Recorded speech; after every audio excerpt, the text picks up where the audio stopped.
దేవుని నామకి స్తోత్రం కలుగునుగాక. హల్లెలూయా.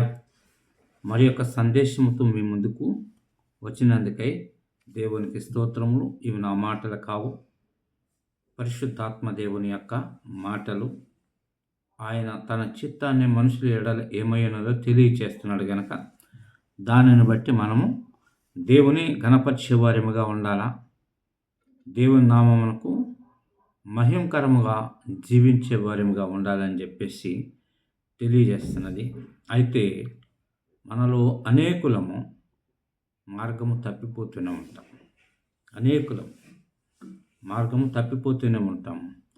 మార్గము తప్పిపోతున్నప్పుడు మన మార్గాలను సరిచేసేవాడు పరిశుద్ధాత్మ దేవుడు. కనుక మనం ఏ మార్గములు, మన శరీర క్రియలు ఎలాంటివో తెలియచేస్తున్నాడు. అవి దేవునికి ఇష్టమైనవి కాదో మనకి ఈ వాక్యం ద్వారా తెలియజేస్తున్నాడు.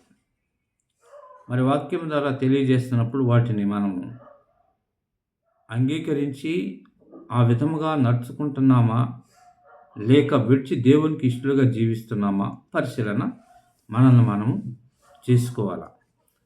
ఏలయనగా అనేక మంది జ్ఞానులు ఉన్నారు, జ్ఞానము కలవారు ఉన్నారు. దేవుడు ఎవరికి అనుగ్రహించిన జ్ఞానమును బట్టి వాళ్ళు తెలియచేస్తూ ఉంటారు. దానిని బట్టి కొందరు ఏం చేస్తారంటే అసూయ పడతాను. ఎవరి మీద నువ్వు అసూయ పడుతున్నావు? దేవుని మీదే కదా. దేవుడు తనకిచ్చిన మాటలను తెలియజేస్తున్నాడు, తన చిత్తమును తెలియజేస్తున్నాడు. దానికి అనుకూలంగా ఉన్నామా లేమా అనేది మనల్ని మనం పరిశీలించుకోవాలి. పరిశీలించుకొని లేనట్టయితే పరిశుద్ధాత్మ సహాయం కొరకు మనం విజ్ఞాపన చేసినప్పుడు తప్పకుండా పరిశుద్ధాత్మ దేవుడు మనకు తెలియచేస్తాడు. నా సహోదరుడికి నువ్వు తెలియచేసావు ప్రభా, మరి నాకు నువ్వు తెలియచేయి అని ప్రభు దగ్గర అడిగినప్పుడు పరిశుద్ధాత్మ దేవుడు ఇస్తాడు. అంతేగాని ఒకరి మీద ఒకళ్ళము నిందలు వేసుకుంటూ, దూషించుకుంటూ, ద్వేషం పెంచుకుంటూ ఉంటే అది దేవునికి ఇష్టమైనది కాదు కదా. మరి వాటిని గురించే మనకి ఇక్కడ తెలియజేస్తున్నాడు వాక్యములో. గలతీ పత్రిక 5వ అధ్యాయము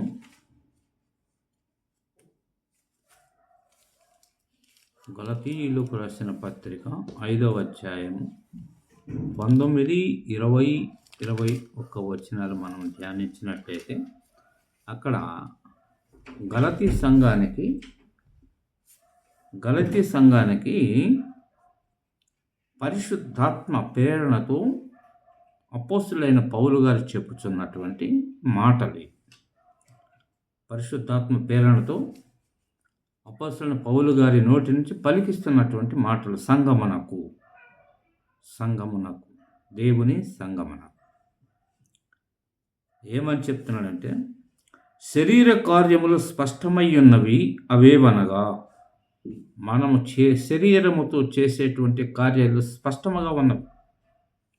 స్పష్టముగా కనపడుతూనే ఉన్నవి మనకు లోకములో, మనలో, ప్రతి ఒక్కరిలో, నాలో, నీలో, మన అందరిలో ఉన్నవి శరీర కార్యములు. వాటిని మనం ఇక్కడ పరిశీలన చేసుకోవాలి. స్పష్టమైనవి అని చెప్పుచూ ఏమేమి ఉన్నాయంటే జారత్వం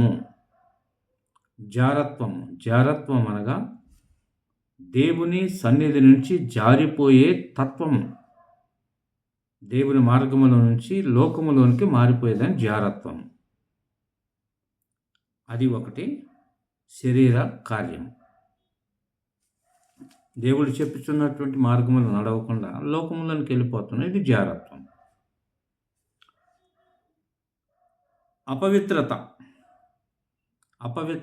అపవిత్రమైన మాటలు మన నోటి నుంచి వస్తూ ఉంటాయి. పవిత్రమైన మాటలు రావు.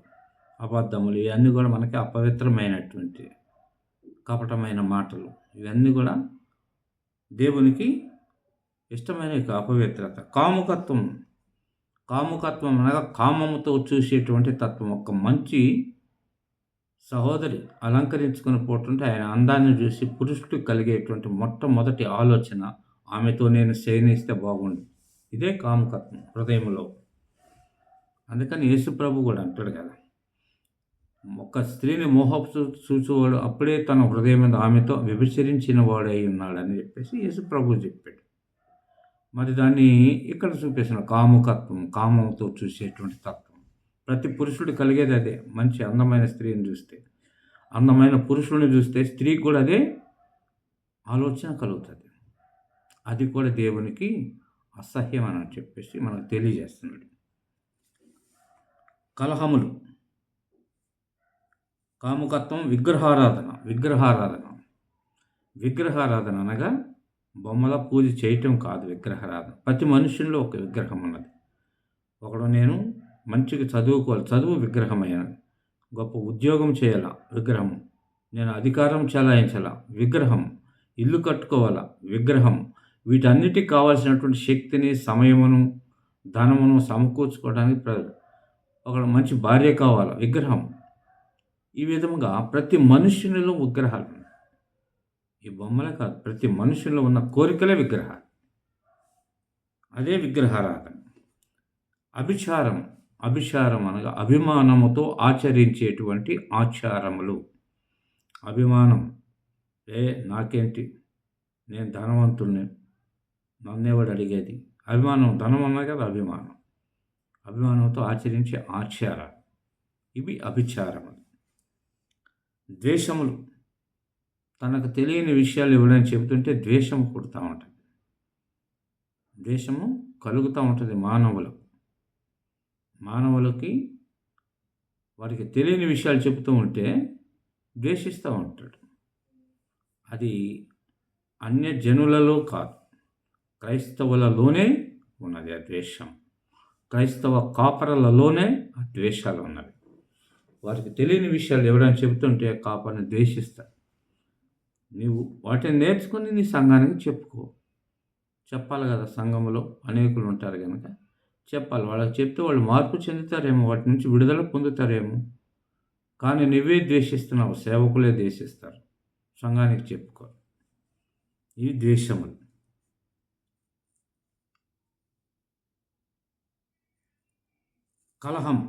కలహించుకుంటూ ఉంటారు. నువ్వు చెప్పేదేంటి, మాకంతా తెలుసు అనేటువంటి ఒకళ్ళనొకళ్ళు విమర్శించుకుంటూ ఉంటారు. కలహాలు లోకంలో.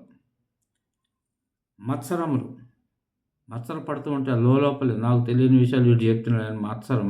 వాడు సంపాదించుకుంటున్నాడే, వాడు మంచి సంపాదన కలిగిందే. లోపల లేనుడు మత్సర పడుతూ ఉంటాడు, నాకు లేదని మత్సరాలు ఉంటాయి. బయటికి చెప్పుకోలేడు, లోపలే అంతరంగంలోనే మత్సర పడుతూ ఉంటాడు. క్రోధాలు పెంచుకుంటారు. ఒకళ్ళ మీద ఒకళ్ళ క్రోధం, చంపేంత క్రోధం పెంచుకుంటారు. పగ. కక్ష పొందుతూ ఉంటారు. ఒకళ్ళ మీద ఒకళ్ళ కక్షలు వాళ్ళని ఎప్పుడు నాశనం చేయాలా, ఎప్పుడు కొట్టాలా, ఏం చేయాలని కక్షలు పెంచుకుంటూ ఉంటారు. భేదాలు కలుగుతూ ఉంటాయి ఒకళ్ళకొకళ్ళకి భేదములు ఉంటాయి. క్రైస్తవులలోనే భేదాలు, క్రైస్తవ సంఘములలో భేదాలు, క్రైస్తవ మిషనరీలో భేదాలు. క్రైస్తవులలోనే భేదాలు.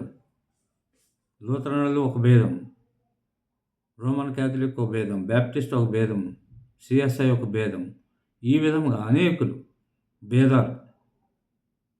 విమతములు, వేరు మతాలను విమర్శించుట. నీ మతాన్ని నువ్వు చెప్పుకో, నీ మతము కాదు మార్గం, నీ మార్గాన్ని నువ్వు చెప్పుకో. విమతములు, వేరు మతాలతో నీకేం అవసరం. అసూయ పడుతూ ఉంటారు. తనకు లేని దాన్ని బట్టి అసూయ పడుతూ ఉంటారు. మత్తుతో చేసేటువంటి పనులు. మత్తతలు అనగా మత్తుతో చేసేటువంటి పనులు. అల్లరితో కూడిన ఆటపాటలు. మత్తులో ఉన్నప్పుడు వాడు ఏం చేస్తాడు వాడికే తెలియదు. ఆడుకుంటూ అల్లరి చేసుకుంటూ పోతూనే ఉంటాడు. ఈ అల్లరితో కూడిన ఆటపాటలు ఈ దినములలో జరుగుతుంది. క్రిస్మస్ దినాల్లో ఎక్కువ జరుగుతూనే ఉంటాయి. అల్లరితో కేకలు వేసుకుంటూ గోల్ చేసుకుంటూ తిరుగుతుంది. అల్లరితో కూడిన ఆటపాటలు మొదలైనవి. వీటిని గూర్చి నేను మునుపు చెప్పిన ప్రకారం ఇట్టి వాటిని చేయవారు దేవుని రాజ్యమును స్వతంత్రించుకొనరని మీతో స్పష్టముగా చెప్పుచున్నా. ఇట్టి క్రియలు చేసేవాళ్ళందరూ దేవుని రాజ్యమునకు వారసులు కారని స్పష్టంగా పౌలు గారు చెప్తున్నారు.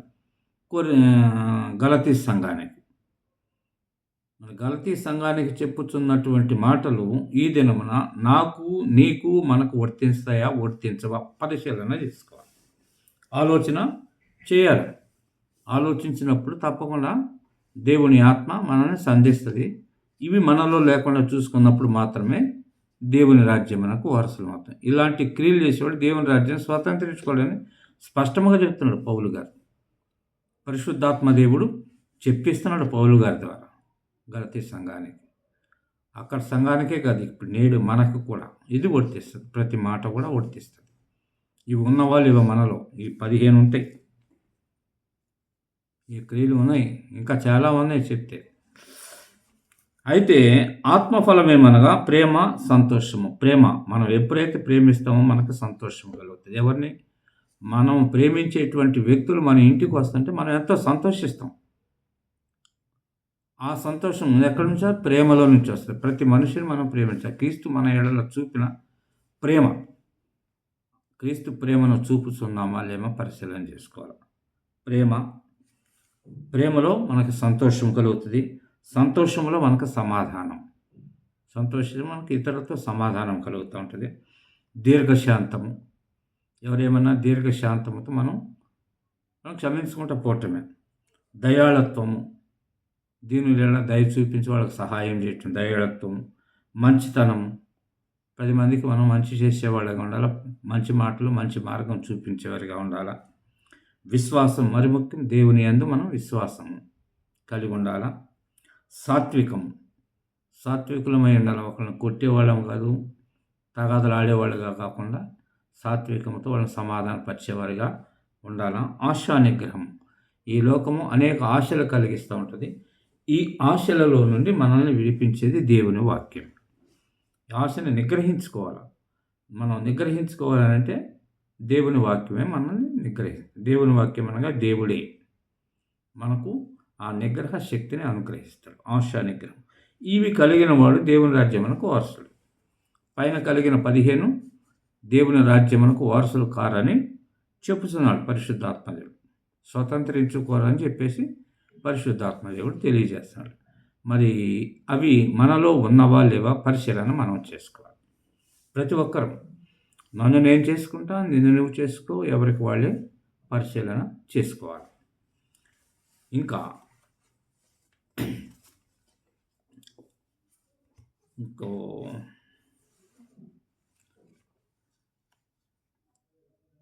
సామెతల గ్రంథము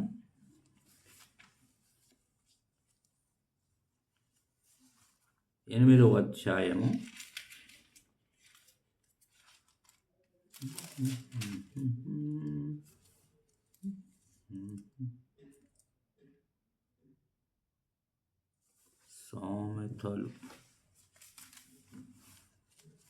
8 పరమగీతము. సామెతలు 8వ అధ్యాయము 13వ వచనంలో మనం చూసినట్లయితే ఇక్కడ కొన్ని ఉన్నవి. యెహోవా యందు భయభక్తులు కలిగి ఉండుట చెడుతనమును అసహ్యించుకునుటే.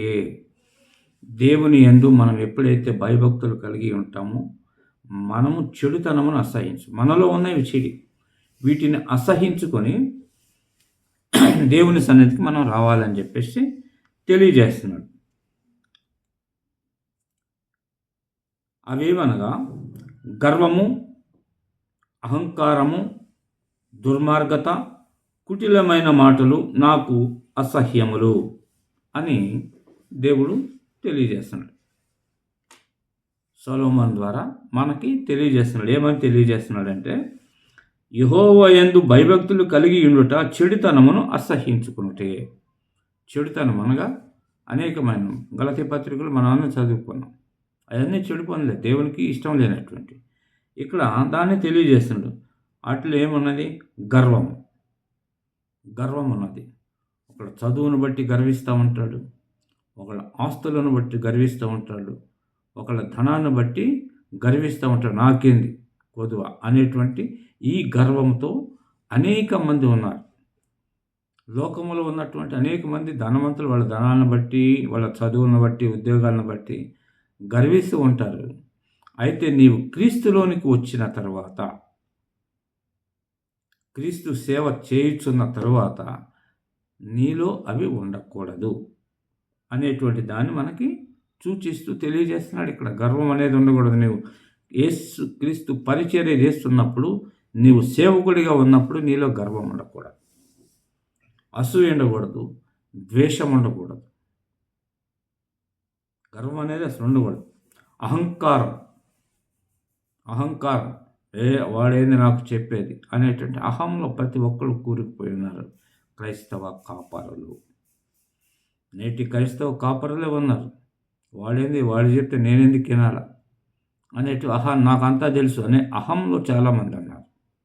అది దేవునికి ఇష్టమైనది, అసహ్యం.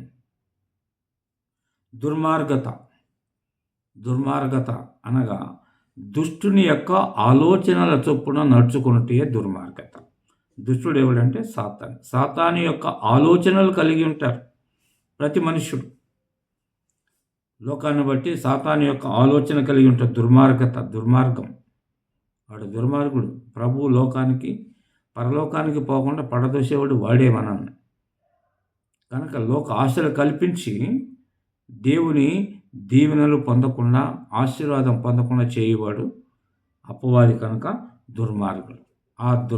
అంటే అపవాది యొక్క ఆలోచనలు మనలో ఉండకూడదు అనే దానిని ఇక్కడ సూచిస్తూ తెలియజేస్తాడు. దుర్మార్గత. కుటిలమైన మాటలు నాకు అసహ్యములు. కుటిలమైన మాటలు, అంతరంగంలో ఒక ఆలోచన ఉంటాడు, పెదవుల పైన కొనియాడుతూ ఉంటాడు. కుటిలమైన మాటలు మాట్లాడతాం. కుటిలత్వం అన్నమాట. అంతరంగంలో ఒకటి, పైకి హలో బ్రదర్ ప్రైజలాడని చెప్పేసి చెప్తూ ఉంటాడు, కానీ అంతరంగంలో మాత్రం వాడి మీద ద్వేషం ఉంటుంది.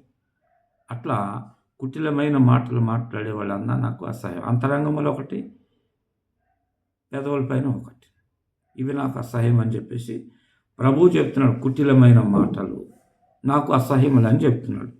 ఇవి మనలో ఉన్నవి. గర్వం, అహంకారం, దుర్మార్గత, కుటిలమైన మాటలు నాకు అసహ్యములు అని ప్రభువు చెప్తున్నాడు. మరి ప్రభువు చెప్తున్న ఈ మాటలను మనము లోబడి ఉందామా, లేక విడిచిపెట్టేసి ప్రభుకి మహిమార్థముగా మనము జీవిద్దామా? మనము జీవిస్తూ అనేక మందిని జీవింపచేసేవారిగా, ప్రకటింపచేసేవారిగా మనము ఉన్నామా లేమా పరిశీలన చేసుకోవాలి. ప్రతి ఒక్కరు, నాకు నేను చేసుకుంటా, నీకు నీవు చేసుకోవాలా, ఎవరికి వాళ్ళే పరిశీలన చేసుకోవాలి. క్రైస్తవుడు అన్న ప్రతి ఒక్కరు కూడా, క్రీస్తుని అంగీకరించిన ప్రతి ఒక్కరు కూడా పరిశీలన చేసుకోవాలి. పరిశీలన చేసుకుని క్రీస్తు మార్గంలోనికి మనము నడిపించే వారిగా తయారు చేయొచ్చు, సత్య సువార్తను ప్రకటించాలని చెప్పేసి దేవుడు మనకు సెలవిస్తున్నాడు తన వాక్యం ద్వారా. ఇవి నాకు అసహ్యములు అని చెప్తున్నాడు. ఇవి మనలో ఉంటే దేవుని పని ఎలా చేయగలం కదా? నీకు తెలిసిన విషయాలు నాకు తెలియవు, నాకు తెలిసిన విషయాలు నీకు తెలియవు, మన ఇద్దరికి తెలిసిన విషయాలు వేరే వాళ్ళకి తెలియదు, వాళ్ళకి తెలిసిన విషయాలు మనకు తెలియవు. దేవుని నామాన్ని ప్రకటిస్తున్నాం, దేవుని వాక్యాన్ని ప్రకటిస్తున్నాం. ప్రకటించుతున్న దాన్ని బట్టి మనం ఎందుకు ఒకళ్ళ మీద ఒకళ్ళము ద్వేషం పెంచుకోవాలా, అసూయపడాలా, గర్వంతో ఎందుకు ప్రవర్తించాలా, అహంతో మనం ఎందుకు ఉండాలా? ఒకసారి పరిశీలన చేసుకోవాలి కదా. ఇవి నాకు అసహ్యములని ప్రభువు చెప్తున్నాడు కదా. మరి ప్రభువు చెప్పుతున్న మాటలకు మనం లోబడి జీవిద్దామా, లేక ఆయన ఇచ్చిన వాక్యమును విడిచిపెట్టి మనం ఇష్టానుసారంగా ప్రవర్తిద్దామా? ఎవరికి వాళ్ళే పరిశీలన చేసుకోవాలి. నాకు నేను చేసుకుంటా, నీకు నువ్వు చేసుకో, ఎవరికి వాళ్ళే పరిశీలన చేసుకోవాలి. ఆ విధంగా మనం దేవుని ఘనపరిచే వారిగా ఉండాలని చెప్పేసి దేవుడు కోరుకుంటున్నాడు. మరి దేవుని అంతరంగములో చేర్చుకున్నటువంటి మనము దేవుణ్ణి సంతోషపరిచే వారిగా ఉన్నామా లేమా పరిశీలన ఒకసారి చేసుకుందాం. ఆమోసు గ్రంథము 9వ అధ్యాయము 13వ వచనంలో ఈ విధముగా తెలియజేస్తాను. ముందుగానే తెలియజేస్తున్న ప్రవక్త ద్వారా పరిశుద్ధాత్మ దేవుడు తెలియజేస్తున్నాడు. దేవాది దేవుడు తెలియజేస్తున్నాడు. రాబోవు దినములలో కోయువారు దున్నువారు వెంటనే ఒత్తురు, విత్తనములు చల్లువారి వెంటనే ద్రాక్ష పండ్లు తొక్కువారు ఒత్తురు, పర్వతముల నుండి మధురమైన ద్రాక్షారసం స్రవించును, కొండలన్నీ రసధారలగును. ఇదే యెహోవా వాక్కు. ఇదే యెహోవా వాక్కు. రాబోవు దినములలో కోయువారు దున్నువారు వెంటనే ఒత్తురు, విత్తనములు చల్లువారి వెంటనే ద్రాక్ష పండ్లు తొక్కువారు ఒత్తురు, పర్వతముల నుండి మధురమైన ద్రాక్షారసము స్రవించును, కొండలన్నీ రసధారలగును. ఇదే యెహోవా వాక్కు. ఇదే యెహోవా వాక్కు. రాబోవు దినములలో, ఇవే రాబోవు దినములు వచ్చేసినవి. ఈ దినములలో కోయువారు దున్నువారు వెంటనే ఒత్తురు, విత్తనములు చల్లువారి వెంటనే ద్రాక్ష పండు తొక్కువారు ఒత్తురు, పర్వతముల నుండి మధురమైన ద్రాక్షారసం స్రవించును, కొండలన్నీ రసధారలగును. ఇదే యెహోవా వాక్కు. పర్వతములు ఇక్కడ పర్వతములు నుండి మధురమైన ద్రాక్షారసం స్రవించును. పర్వతము అనగా ఎత్తైనది, బహు శ్రమతో కూడినది, బహు కష్టతరమైనది పర్వతం. ఆ పర్వతం ఎక్కాలనంటే ఎంతో శ్రమ, ఎన్నో బాధలు, ఇబ్బందులు అనుభవించాల్సి వస్తుంది. అలాంటి పర్వతముల నుండి మధురమైన ద్రాక్షారసం స్రవించును. అలాంటి పర్వతముల నుండి మధురమైన ద్రాక్షారసం. పర్వతములు అనేకములను. ఈ పర్వతములను మనం చూసుకుంటే అనేక మంది ధనవంతులు ఉన్నారు, జ్ఞానవంతులు ఉన్నారు, బలవంతులు ఉన్నారు. ఈ విధముగా ప్రభువుని అంగీకరించి ఆయన సేవలో ముందు కొనసాగుతూ ఆయన నామమునకు మహిమార్థకరముగా జీవించుతున్నవారు అనేక మంది ఉన్నారు. అయితే నేను వినినటువంటి ఒక సాక్ష్యం, భోగి శాంతారావు గారు. ఆయన కోమట్ల కులంలో ఉన్నటువంటి ఆయన. అంటే వాళ్ళు కులం అనుకుంటారు. ప్రభువులోకి వచ్చిన తర్వాత మన కులాలు ఉండవు. మన కులం ఒకటే, నరకులము. మనమందరం నరులమే. ఇక్కడ మన కులాలు లేవు, నరకులమే మనది. అయితే ఆయన ఎంతో ధనవంతుడు, కోటీశ్వరుడు, మంచి చదువు కలిగిన వాడు, ఇంజనీర్ గారు. అలాంటి ఆయన మరి అన్య జనులలో ఉన్నారు కనుక ఆయనను ప్రభువు రక్షించుకున్నాడు. తనకు కలిగిన వేదనలో నుంచి, శోధనలో నుంచి, అన్నిటిలో నుంచి ఆయన ఎంతోమందికి జీవనోపాధి కలిగించినవాడు. ఎంతోమందికి జీవనోపాధి కలిగించిన, మూతపడిపోయిన ఫ్యాక్టరీలను కొని రన్నింగ్ చేసి అనేక మంది ఉద్యోగస్తులను చేసుకుని అనేక కుటుంబాలకు ఆధారమైనటువంటి వాడు. మరి అలాంటి గొప్ప వ్యక్తి, అనేక దాన ధర్మాలు చేసినటువంటి వ్యక్తి, మరి ఆయనను దేవుడు రక్షించుకోవాలి అనుకుంటే ఏదో ఒక ఆపద కలిగిస్తాడు. మరి ఆ విధముగా ఆయన లోకములో ధనవంతుడిగా ఉండి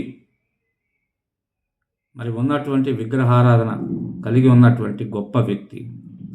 మరి ఆయన కట్టినటువంటి బిల్డింగ్ కూలిపోయినప్పుడు దాని కింద 4 మనుషులు ప్రాణాలతో ఉన్నారని చెప్పేసి ఆయన సాక్ష్యంలో విన్నాం.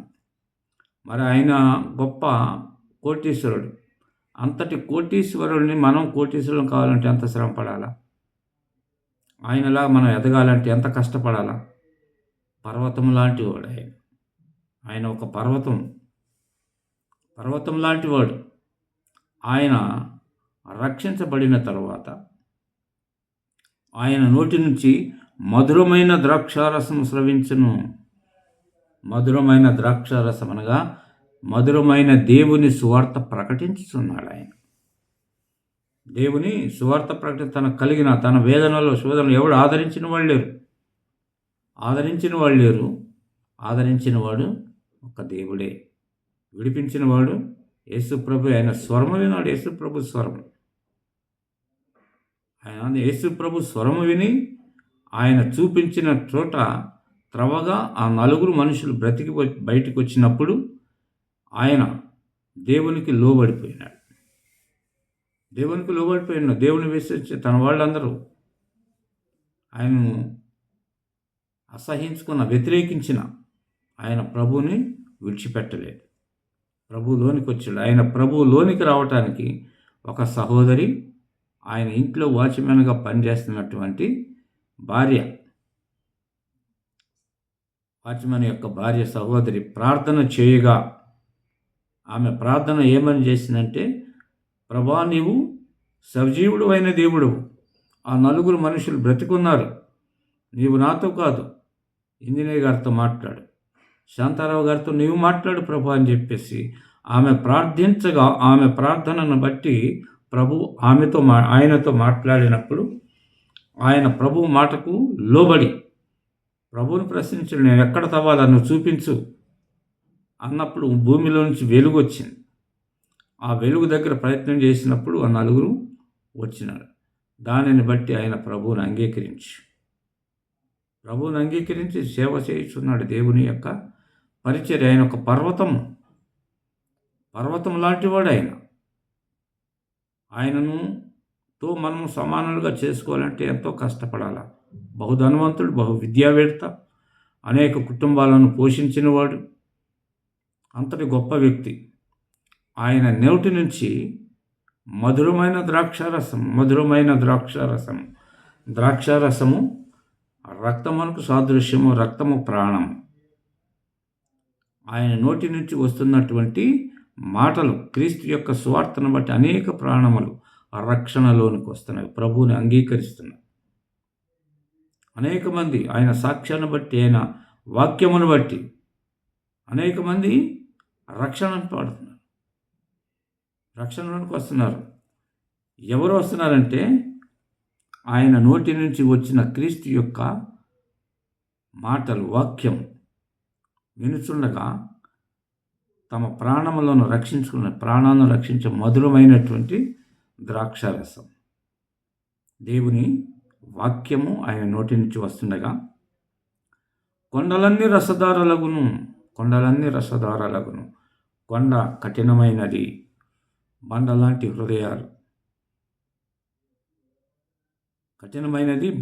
హృదయాలు.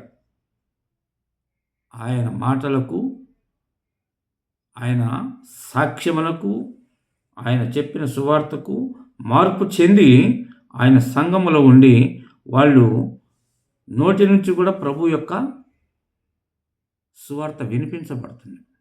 వాడు తమ చుట్టుపట్ల తమ స్నేహితులు కూడా సువార్త వినిపిస్తున్నారు. అందుకనే కొండలన్నీ రసధారలగును.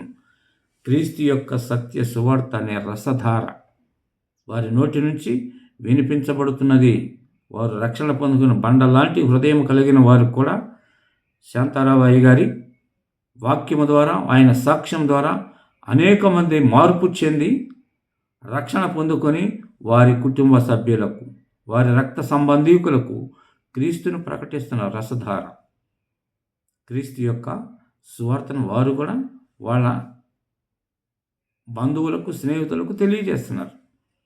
వాళ్ళు రక్షణ పొందుకున్నారు. ఎవరి ద్వారా? శాంతారావు అయ్య గారి సాక్ష్యము ద్వారా, వాక్యము ద్వారా రక్షణ పొందుకుని వాళ్ళు కూడా తమ చుట్టుపట్ల ఉన్నటువంటి అన్ని జనులకు, తమ రక్త సంబంధీకులు, లోకములో ఉన్నటువంటి వారికి కూడా క్రీస్తుని గురించి తెలియజేస్తారు. కొండలన్నీ రసధారలగును, బండలాంటి కఠిన హృదయాలు కూడా మార్పు చెంది వారి నోటి నుంచి క్రీస్తు సువార్త అనే రసము స్రవించబడుతున్నది. అందుకని అంటున్నాడు, కోయేవారు దున్నువారు వెంటనే ఒత్తురు, కోసేవాళ్ళు దున్నువారు. ఎవరు దున్నుతున్నారంటే ఇప్పుడు శాంతారావయ్య గారు దేవుని వాక్యమనే నాగలితో దున్నుచుండగా కఠినమైన హృదయం కలిగిన వారు తమలో ఉన్న పాపమును కోసుకుంటున్నారు. తమ హృదయంలో ఉన్నటువంటి పాపము, లోక సంబంధమైన ఆశలన్నింటినీ కోసి పడేసుకుంటున్నారు. అందుకని ఆయన దున్నుతున్నాడు, క్రీస్తు సువార్తను దున్నుతున్నాడు. తమలో ఉన్న పాపములను కోసుకొని క్రీస్తులోనికి రక్షణ పొందుకోవటానికి అనేక మంది వస్తున్నారు. విత్తనములు చల్లువారు వెంటనే ద్రాక్ష పండ్లు తొక్కువారు వస్తారు. శాంతారావయ్య గారు క్రీస్తు యొక్క సువార్త అనే విత్తనాలు చల్లుతున్నాడు. ఆ విత్తనములు చల్లుతుండగా ద్రాక్ష పండ్లు తొక్కువారు వస్తారు. ద్రాక్ష పండు రక్తం తమ మరణములో నుంచి జీవములోకి రావటానికి తమ పాపములు అనేటువంటి వాటిని తొక్కివేసేసి ద్రాక్ష పండు తొక్కుతున్నారంటే తమ యొక్క పాపములను తొక్కివేసేసి ఆ రక్షణలోనికి వస్తున్నారు, రక్షింపబడుతున్నారు. ఎవరి నోటి నుంచి?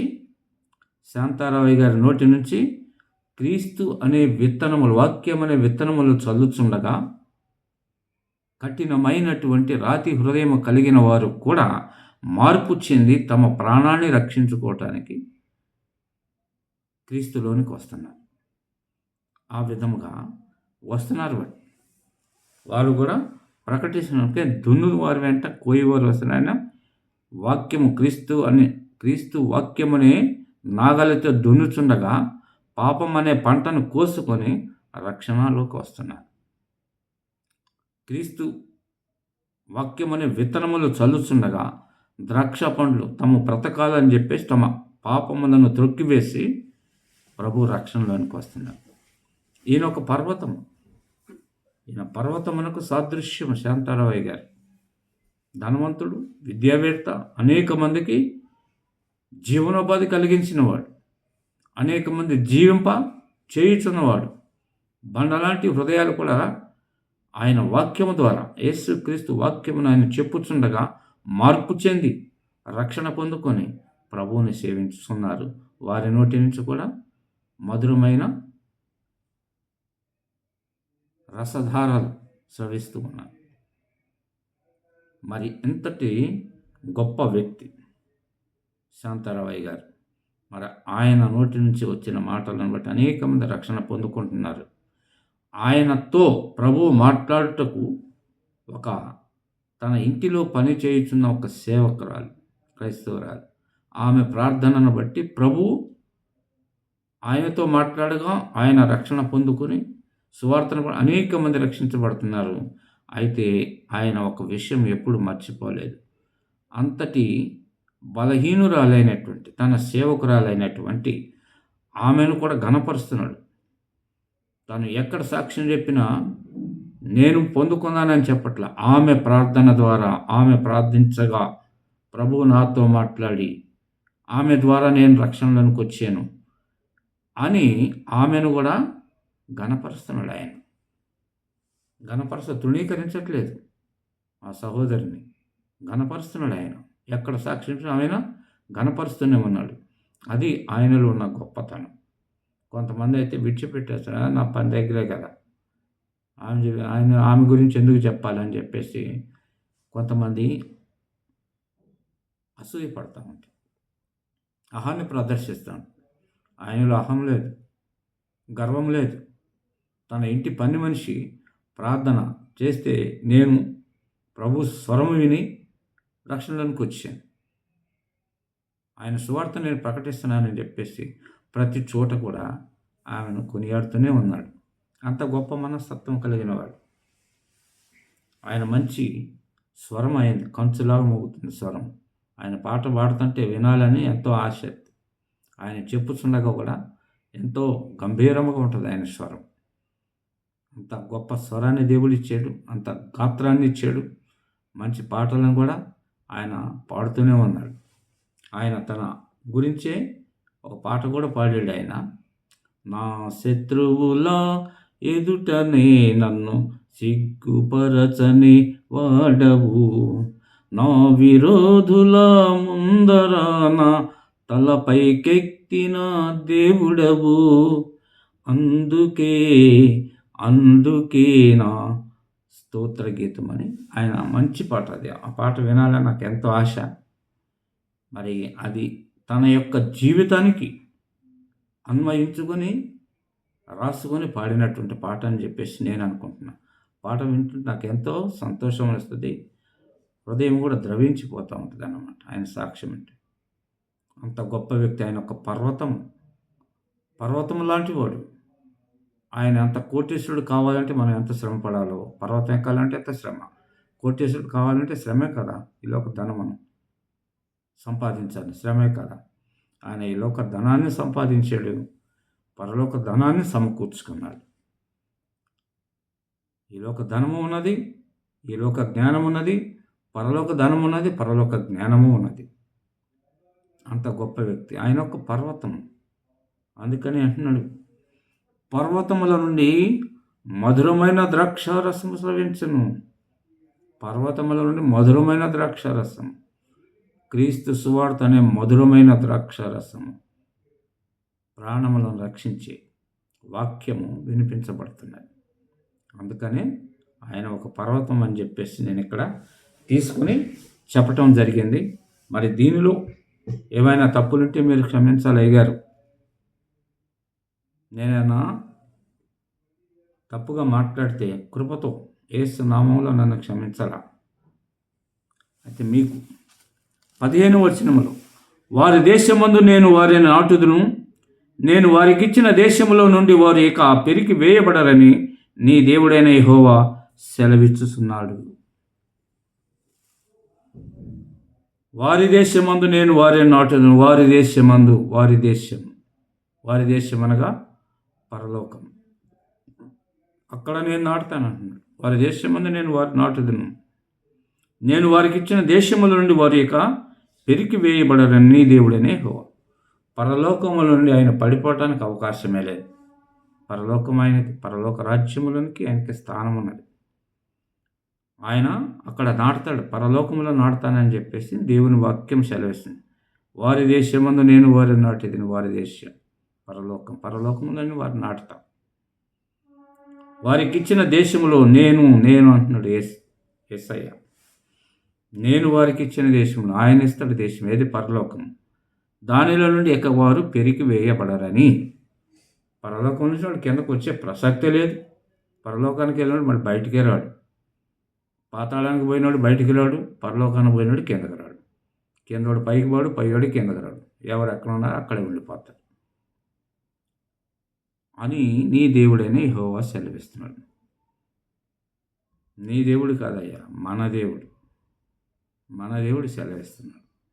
ఆయనకి ఇష్టలుగా మనము జీవించాలని చెప్పేసి ప్రభువు కోరుకుంటున్నాడు. కనుక ఆ విధంగా ఉండటానికి నిన్ను, నన్ను, మన అందరినీ, ఆయన సేవ చేయుచున్నటువంటి ప్రతి ఒక్కరిని తన ఆత్మశక్తి చేత నడిపించి ఆయన రక్షణకు పాత్రులుగా చేసుకొని, ఆయన సత్య సువార్త మన నోట ఉంచి పలికించి నశించిపోవచ్చున్న అనేక ఆత్మలు రక్షించబడుటకు, ఆలోచింపచేసి క్రీస్తులోనికి నడిపించుటకు రావటానికి ప్రయత్నం చేసే విధంగా పరిశుద్ధాత్మ దేవుడు మీ నోట నుంచి, నా నోటి నుంచి, ఆయనను సేవించుతున్న సకల ప్రజల నోటి నుంచి, సేవకుల నోటి నుంచి ఆయన మాటలను వినిపించి అనేక ఆత్మలను దేవుని సన్నిధికి నడిపించే వారిగా ఉండాలని పరిశుద్ధాత్మ దేవుడు ఈ రాత్రి సమయంలో నాతో, మీతో, మన అందరితో కూడా మాట్లాడుతున్నాడు.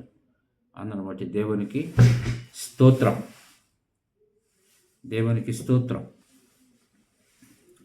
అయ్యగారు, చాలా సంతోషం అయ్యగారు. మీరు నన్ను క్షమించాలి. యేసు నామములో అడుగుతున్నా క్షమాపణ.